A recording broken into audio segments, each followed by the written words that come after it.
Na verdade, o estado de emergência que estamos neste momento a viver já conduziu à aprovação de 2 diplomas que têm reflexos diretos ao nível dos procedimentos urbanísticos. Estou a pensar, em primeiro lugar, no Decreto-Lei 10A/2020 de 13 de março e, em segundo lugar, na Lei 1A/2020 de 19 de março.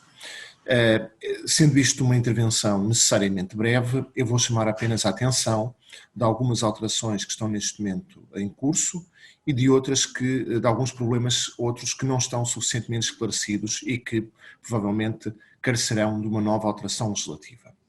Bom, em primeiro lugar, chamar a atenção de 3 consequências diretas relevantes ao nível dos procedimentos urbanísticos. A primeira consequência direta é que os prazos corram a favor de particulares, é essa a expressão um pouco infeliz que é utilizada na Lei 1A/2020, esses prazos encontram-se suspensos. Na verdade, o que o legislador quis dizer é que, nesse artigo 7º, os prazos para os particulares praticarem atos estão necessariamente suspensos. Portanto, isto significa que, em todas aquelas situações em que os particulares devam, por exemplo, apresentar documentos, devam prestar informações à administração, devam requerer novos atos, esses prazos estão evidentemente suspensos. Portanto, essa é uma primeira alteração. Uma segunda alteração, esta não tão vantajosa para os particulares e que se compreende face à situação que atualmente se vive, em que a administração está a funcionar praticamente em teletrabalho, é que estão suspensos os prazos para a formação de ato tácito. Naturalmente, isto tem uma consequência direta ao nível dos procedimentos urbanísticos, basta ver que o regime jurídico da urbanização e da edificação prevê diversas situações em que pode haver deferimento tácito. Isso acontece, por exemplo, na generalidade dos procedimentos, com exceção dos procedimentos de licenciamento. Portanto, nesses procedimentos, hoje, o decurso do prazo não tem um valor positivo no sentido em que o particular pode beneficiar de uma permissão dada pela administração. Um terceiro aspecto em que há uma alteração relevante e com interesse também para os particulares é que estão igualmente suspensos os prazos relativos à caducidade. E este aspecto é muito relevante porque muitos dos atos praticados pela administração em procedimentos urbanísticos são atos que fixam um prazo para os particulares praticarem outros atos ou para procederem a determinadas operações materiais. É o que acontece quando, na sequência da emissão da licença de construção, há um prazo para requerer o alvará, é o que acontece quando a própria licença fixa um prazo para os particulares realizarem as obras de construção ou outras quaisquer operações urbanísticas. Ora bem, este prazo é um prazo que naturalmente se encontra também suspenso e isto é uma terceira alteração relevante para a qual queria chamar a atenção.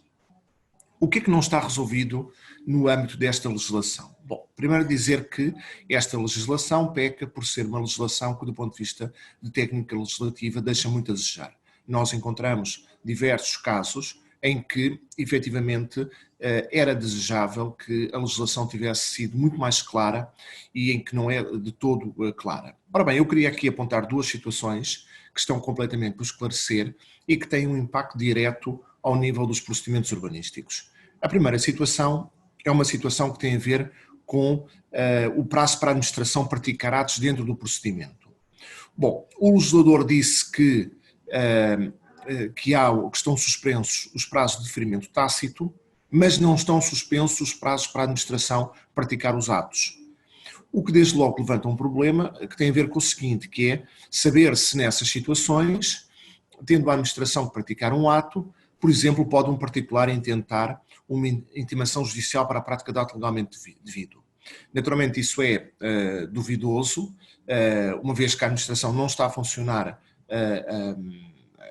completamente, portanto está a funcionar parcialmente, ainda por cima com uma situação de estar a funcionar em teletrabalho, e portanto isto levanta naturalmente aqui bastantes dúvidas. Assim como levanta bastantes dúvidas a circunstância de o legislador ter pensado apenas no que diz respeito aos procedimentos, numa lógica que é uma lógica bilateral de relacionamento do particular com a administração. Ora, há uma outra possibilidade, que é a possibilidade também de o particular não se relacionar com a administração e de, pelo contrário, haver relações interadministrativas de caráter procedimental. Bom, pergunta-se, nesses casos, o que é que acontece aos prazos. Por exemplo, prazos para emissão de pareceres, prazos para prática de atos em órgãos colegiais, nomeadamente órgãos, por exemplo, que acompanham a elaboração dos planos. Ora, isso não está de todo esclarecido. E, portanto, este é um problema também que fica por resolver. Uma última situação que está completamente omissa e que é a fonte, seguramente, de muitos problemas, tem a ver com a circunstância de o legislador se ter esquecido de situações que estão hoje reguladas em diversas leis e que estabelecem um prazo para a administração praticar determinadas ações. Bom, eu vou apenas chamar a atenção de uma dessas situações, que é uma das situações mais relevantes e com imenso impacto na vida das pessoas e com imenso impacto ao nível do funcionamento da administração pública e que foi, estranhamente, completamente esquecida por parte do legislador. Bom, em primeiro, essa situação é uma situação que tem a ver com o seguinte: a Lei de Bases da Política Pública de Solos, Ordenamento do Território e do Urbanismo introduziu uma alteração fundamental, e essa alteração fundamental prendeu-se com o seguinte: é que, enquanto que nós antes tínhamos, na prática, quase 3 tipos de solos, o solo urbano, o solo urbanizável e o solo na altura rural, agora a denominação mudou, passou a ser, a dicotomia passou a ser apenas entre solo urbano e solo rústico. Ora, uma das alterações introduzidas pela Lei de Bases e que depois foi complementada através do regime jurídico dos instrumentos de gestão territorial, aprovado pelo Decreto-Lei 80/2015, prendeu-se com a circunstância de se ter previsto que as duas únicas classes de solos seriam a classe de solos de solo urbano e de solo rústico. E, sobretudo, no caso do solo urbano, de acordo com a formulação da lei, o solo urbano seria apenas aquele que já estivesse total ou parcialmente urbanizado ou edificado, ou que estivesse prevista a sua edificação, urbanização em plano.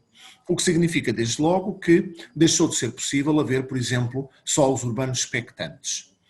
Bom, complementando esta opção de fundo, que foi uma opção tomada na lei de Bases do Ordenamento do Território e do Urbanismo, o Decreto-Lei 80/2015, que aprovou o REGICT, veio estabelecer um prazo para que os municípios adaptassem os respectivos planos urbanísticos municipais a esta nova classificação. E então nós temos uma situação em que, na verdade, o artigo 199, número 2, do REGICT, Regime Jurídico de Instrumentos de Gestão Territorial, prevê, e eu passo a ler: os planos municipais ou intermunicipais devem, no prazo máximo de 5 anos após a entrada em vigor do presente Decreto-Lei, incluir as regras de classificação e qualificação previstas no presente Decreto-Lei, sob pena de suspensão das normas do plano territorial, que deveriam ter sido alteradas, não podendo, na área abrangida enquanto durar a suspensão, haver lugar à prática de quaisquer atos ou operações que impliquem ocupação, uso e transformação do solo. Ora, isto naturalmente levanta aqui um problema de fundo. O diploma em causa entrou em vigor em julho de 2015, o que significa que este período de adaptação de 5 anos terminará em julho de 2020.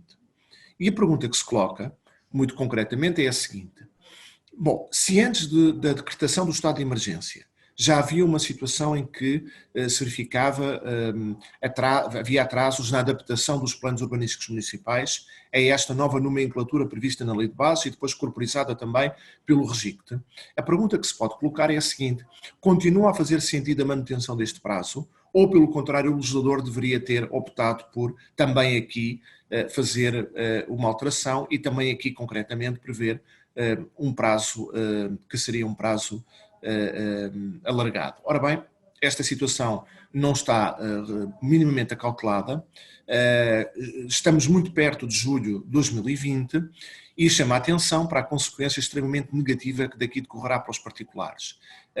Não é tanto uma situação de haver uma desclassificação do solo que deixa de ser urbano e passa a ser rústico, é pura e simplesmente a impossibilidade de realização de quaisquer operações urbanísticas a partir dessa data. Ora bem, esta é uma daquelas situações que careceria seguramente de maior atenção por parte do legislador. Fazendo um balanço de caráter geral, diria que a redação dos diplomas relativos ao estado de emergência não foi uma redação particularmente cuidada, foi uma redação que deveria ter sido muito mais clara do ponto de vista do aplicador do direito e também do ponto de vista da proteção dos direitos dos cidadãos. Ficam aqui duas situações que não estão suficientemente resolvidas pela legislação e que se espera possam vir a ser resolvidas muito em breve, alteração destes diplomas. Muito obrigado pela vossa atenção.